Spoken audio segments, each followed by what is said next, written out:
Moi, je suis responsable d'opération à la métropole. Donc la démarche était une des premières démarches de concertation aussi participative qui a été lancée par la métropole. Nous, on est très satisfaits du processus. Donc il y a eu quasiment une année complète de concertation avec la population.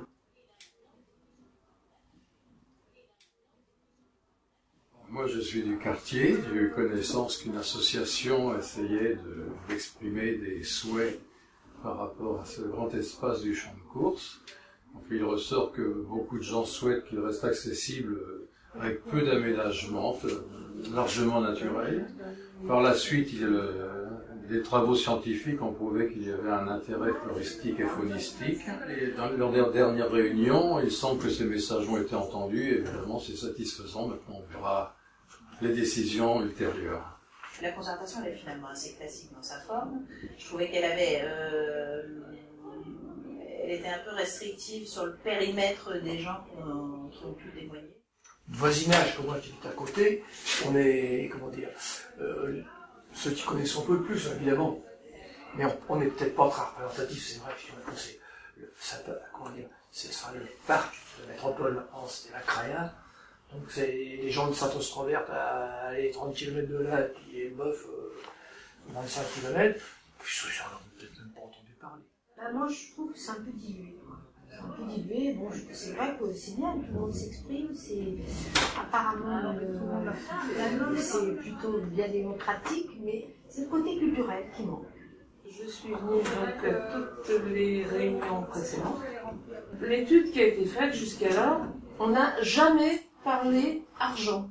Ouais, je pense que ce terrain, il a une certaine valeur. Lorsqu'il y avait des courses, c'était payant. Et il faut le rentabiliser d'une façon ou d'une autre. Bon, si par exemple on fait une foire à tout à un certain endroit, eh bien il y a le prix de l'emplacement de la foire à tout.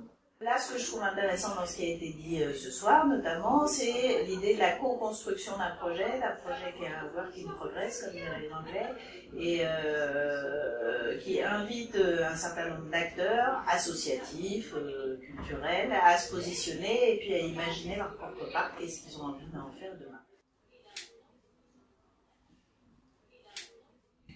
Et ben pour la suite, en l'occurrence moi je préside une association qui s'appelle le Champ des possibles et qui entend bien se positionner sur l'aspect agriculturel et jardinage du projet.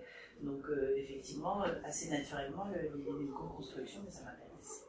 Pour ma part, participant à une association pomologique, je me dis peut-être que ça pourrait être ainsi un lieu où il resterait quelques espaces pour faire des explications sur la conduite des arbres fruitiers, la plantation, le greffage, la taille, etc. Alors nous, l'association des habitants, on la voit plutôt sur des actions de préfiguration d'aménagement ou des actions sur de la création de mobilier sur le parc. Ça, on est encore en train de l'affiner et on est aussi intéressé par avoir l'avis des habitants et des associations qui ont participé à la concertation sur ce volet-là. Savoir comment ils aimeraient être associés par la suite. Ça va nous aider à décider aussi.